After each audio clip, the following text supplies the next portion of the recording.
오늘 하나님께서 우리에게 주시는 하나님의 말씀은 열왕기상 19장 7절, 8절 말씀입니다. 큰 기적보다 성도의 평범한 일상을 살라라는 말씀으로 함께 은혜를 나누겠습니다. 하나님의 말씀 우리 같이 읽겠습니다. 여호와의 천사가 또다시 와서 어루만지며 이르되 일어나 먹으라. 네가 갈 길을 다 가지 못할까 하노라 하는지라.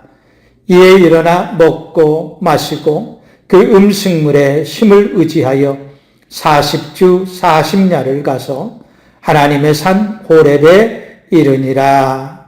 아멘. 사람들은 날마다 변화를 추구하는 삶을 삽니다. 어제와 똑같은 오늘보다는 어제와는 다른 오늘을 살고 싶어 합니다. 날마다 새로운 하루하루를 살 수 있다면 얼마나 좋겠습니까? 그러나 날마다 새로운 삶을 산다는 건 참으로 어려운 일입니다. 대부분의 사람은 어제와 다르지 않은 오늘을 살아가고 있다는 겁니다. 그래서 사람들은 일탈을 꿈꾼다고 합니다. 틀에 박힌 삶에서 벗어나고 싶다는 겁니다. 그런데도 이것저것 따지다 보면 일탈은 꿈도 꾸지 못합니다. 그래서 사람들은 먹고 살려면 어쩔 수 없다. 나라고 별 수 있겠느냐라고 말을 한다는 겁니다. 사람들의 일상은 아주 소중한 것인데 그 일상의 소중함을 깨닫지 못하고 살고 있는 겁니다. 일상이라는 말은 날마다 반복되는 생활이라는 의미입니다. 사람들에게 일상만큼 소중한 건 없습니다. 누구에게나 있다고 생각하는 이 평범한 일상이 무너진 사람들을 우리는 주변에서 많이 볼 수 있을 겁니다. 그들은 나는 어떻게 하루도 조용할 날이 없는지 모르겠다 말합니다. 그저 평범한 일상을 살고 싶다는 겁니다. 아무 일 없이 그저 평범한 것 같지만 하루하루 일상을 살아가는 것이 얼마나 감사한지 그 소소한 일상에 감사하며 사는 성도님들이 되시기를 바랍니다. 일상을 지키는 것이 말처럼 그리 쉬운 일은 아닙니다. 일상은 누구나 사는 것이라 우리는 생각합니다. 그러나 그렇지 않습니다. 매 순간 최선을 다해 살아야 유지할 수 있는 것이 우리의 일상입니다. 평범하게 남들처럼 평범한 일상을 사는 게 가장 어렵습니다. 이런 우리의 일상이 내 의지와 상관없이 흔들린다면 어떻게 하겠습니까?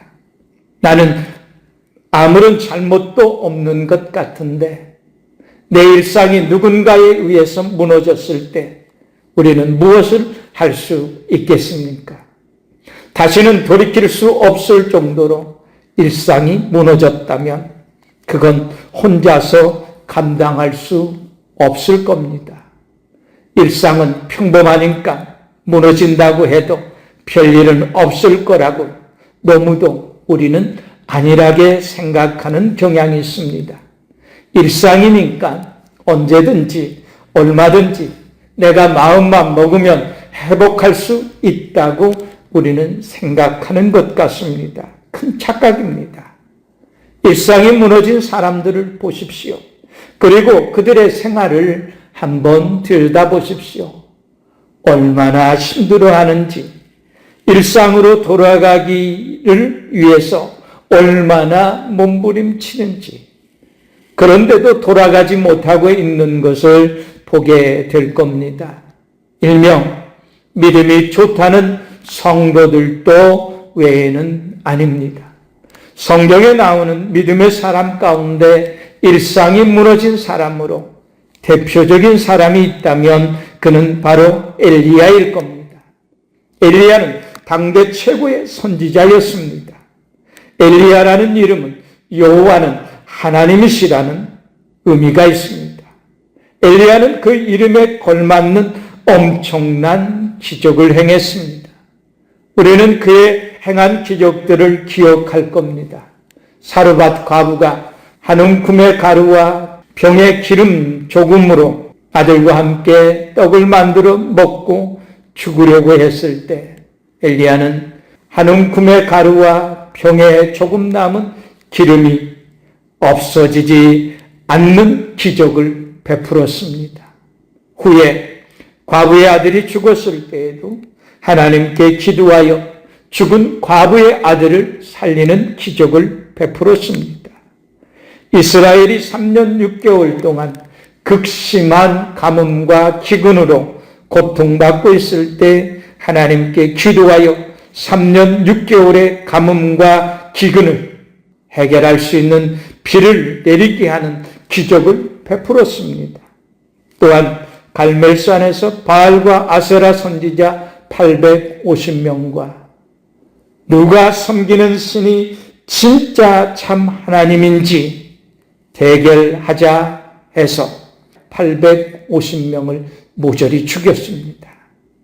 이에 이세벨이 분노하여 엘리야를 죽이지 못하면 천벌을 내려달라고 자기 신들에게 맹세까지 했습니다.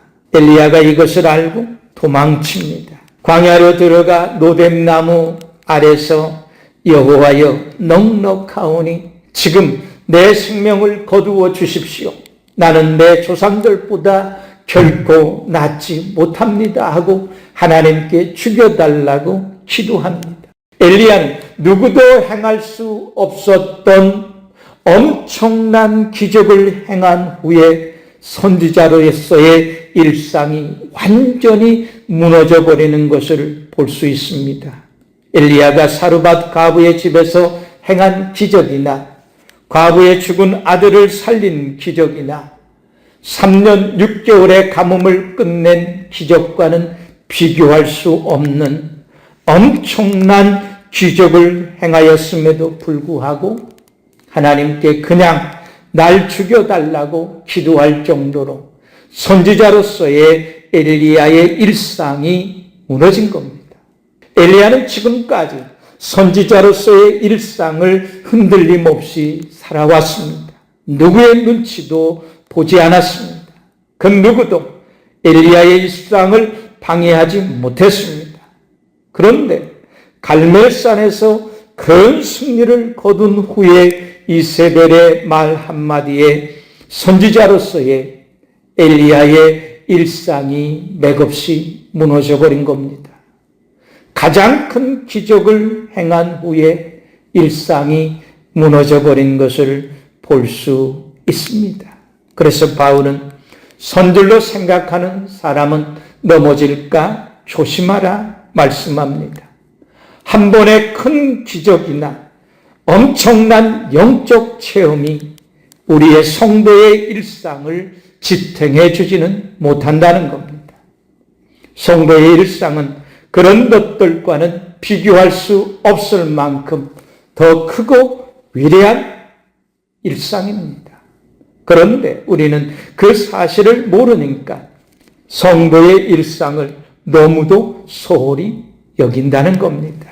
그러면 엘리야가 그 큰 기적을 행한 후에 일상이 무너졌을 때 어떻게 다시 선지자로서의 일상을 회복하였느냐 하는 겁니다.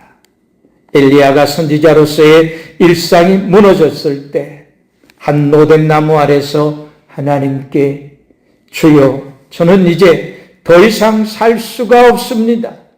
차라리 제 목숨을 거두어 주십시오. 조상들에게로 돌아가는 것이 최선의 방법입니다. 그러니 죽여달라고 기도했습니다.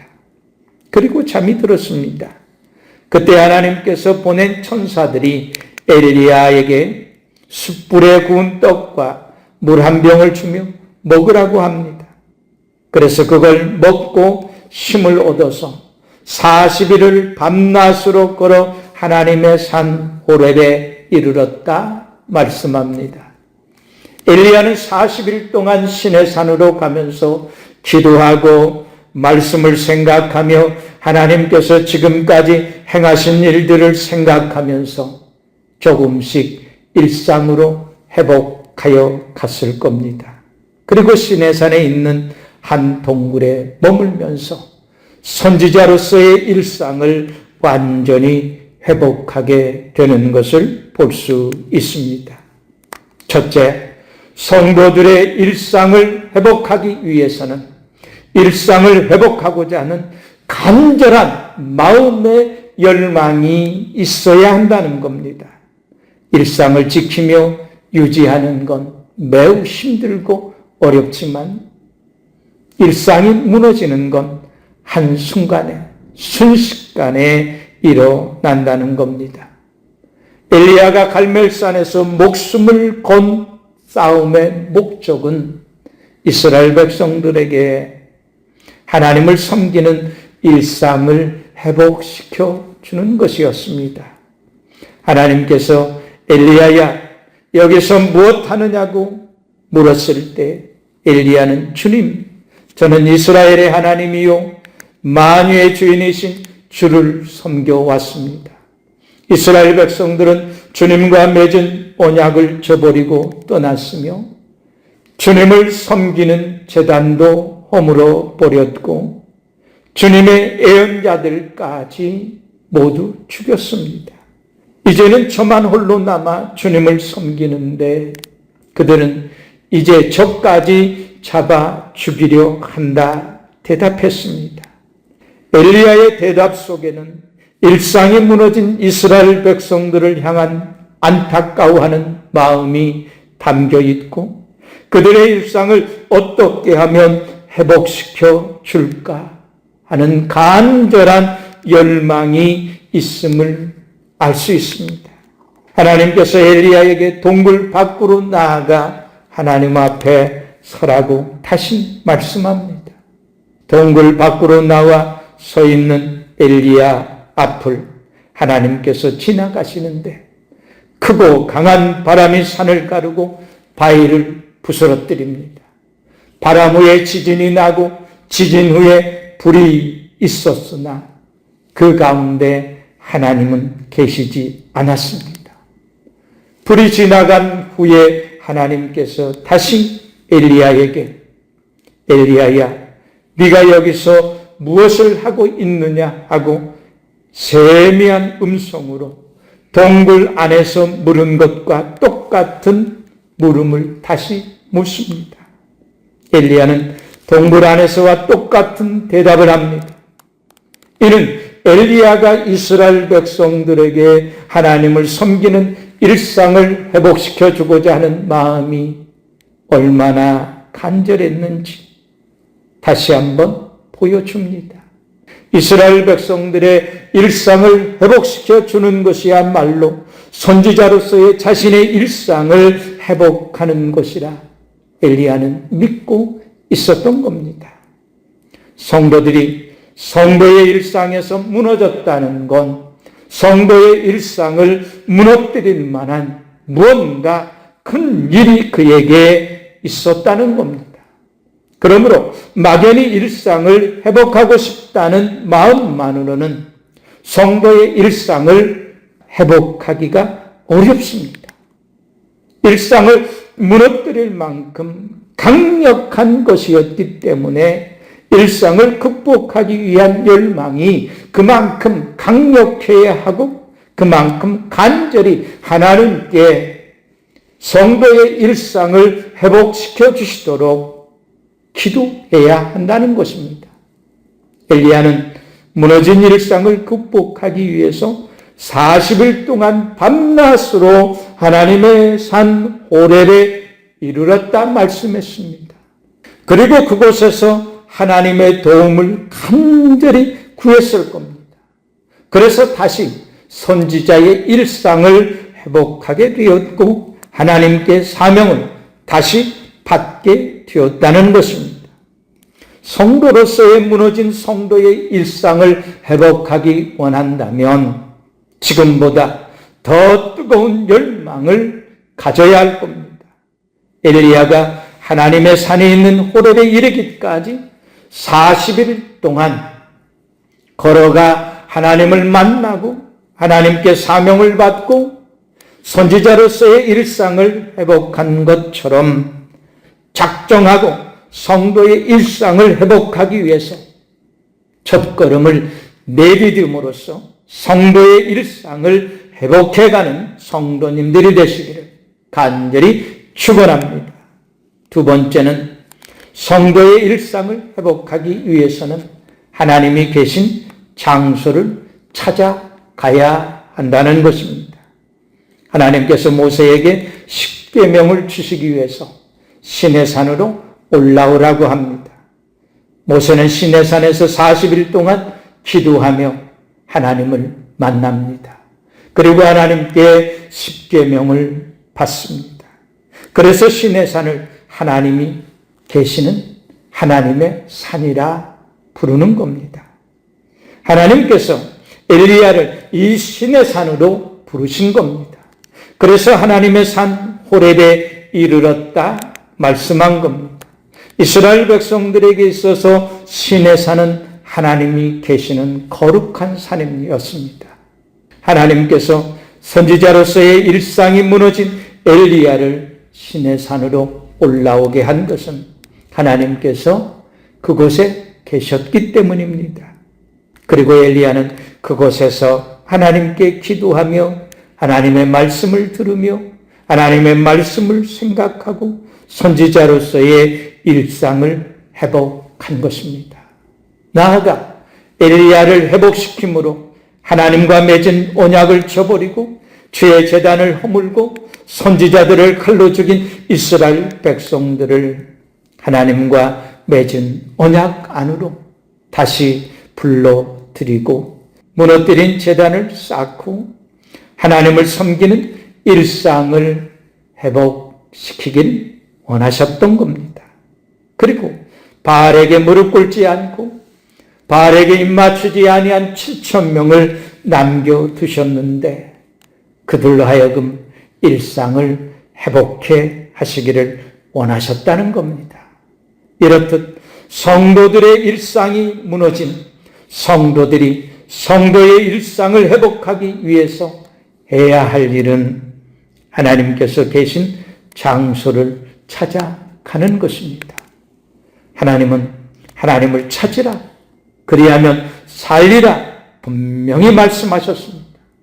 살기 위해서 우리는 하나님을 찾아야 하는데 하나님을 찾기 위해서 가장 먼저 해야 할 일은 하나님이 어디 계시는지를 알아야 한다는 겁니다. 하나님이 계신 곳이 어디입니까? 하나님은 스스로 말씀하셨습니다. 하나님은 성전에 계신다 말씀하신 겁니다.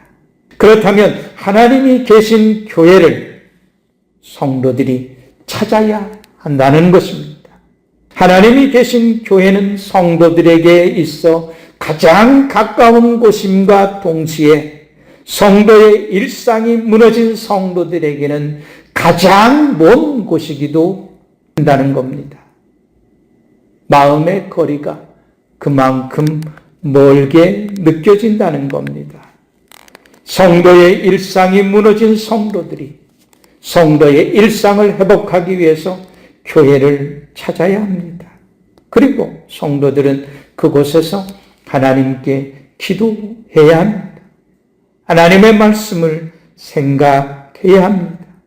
그곳에서 말씀이 육신이 되어 우리 가운데 계신 예수 그리스도를 만나야 합니다. 그러면 성도로서 어떻게 살아야 하는지 성령님께서 진리로 가르쳐 주실 겁니다. 그리고 나면 그때부터 성도의 일상을 회복하게 되어서 성령님과 함께하는 일상을 살아갈 수 있게 되는 겁니다. 엘리야가 하나님이 계시는 시내산에서 하나님을 새롭게 만남으로써 무너진 선지자의 일상을 회복하고 새로운 사명을 받은 것처럼 하나님이 계신 곳 성전을 향하여 마음의 첫 발을 내디딤으로 성도들의 일상이 회복되고 새로운 사명을 받은 우리 성도님들이 되시기를 간절히 축원합니다. 사랑하는 성도 여러분, 예수님께서 공중의 새를 보라, 심지도 않고 거두지도 않고 창고에 모아들이지도 아니하되 너희 하늘아버지께서 기르시나니 너희는 이것들보다 귀하지 아니하냐. 들의 가파가 어떻게 자라는가 생각해보라. 수고도 아니하고 길쌈도 아니하고 그러나 온갖 영화를 누린 솔로몬도 그 꽃만큼 아름다운 옷을 입지는 못하였다. 하나님께서 오늘 입다가 내일 아궁이에 던져지는 들불도 이렇게 입히시거든 하물며 너희일까 보냐 말씀하셨다는 겁니다. 공중의 새나 들의 백합화는 아주 평범한 일상을 사는 존재들입니다. 엄청난 큰 기적이 없어도 큰 돈을 벌지 못해도 예수 그리스도 안에서 일상을 살아가는 것이 가장 큰 축복이라는 겁니다.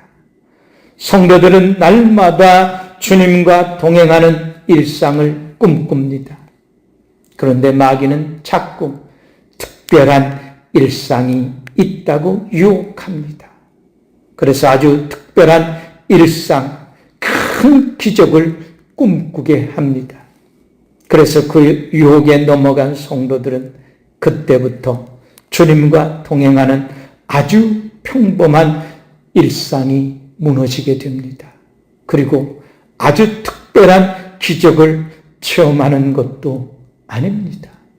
결국 가장 소중한 성도의 일상이 무너지고 난 다음에야 하나님과 동행하는 평범한 일상이 하나님께서 나에게 베푸시는 가장 큰 은혜이고 축복이고 기적이라는 걸 깨닫게 된다는 것입니다. 날마다 하나님과 동행하는 일상을 더 뜨겁게 열망하고 하나님을 찾아야 산다는 걸 마음 깊이 새기고 하나님이 계신 성전을 부지런히 찾아가 기도하고 말씀을 생각하고 말씀을 들으면서 하나님께서 주신 사명을 받아 작지만 평범하지만 성도의 아름다운 일상을 살아가는 우리 성도님들이 되시기를 예수 그리스도의 이름으로 간절히 축원합니다. 아멘.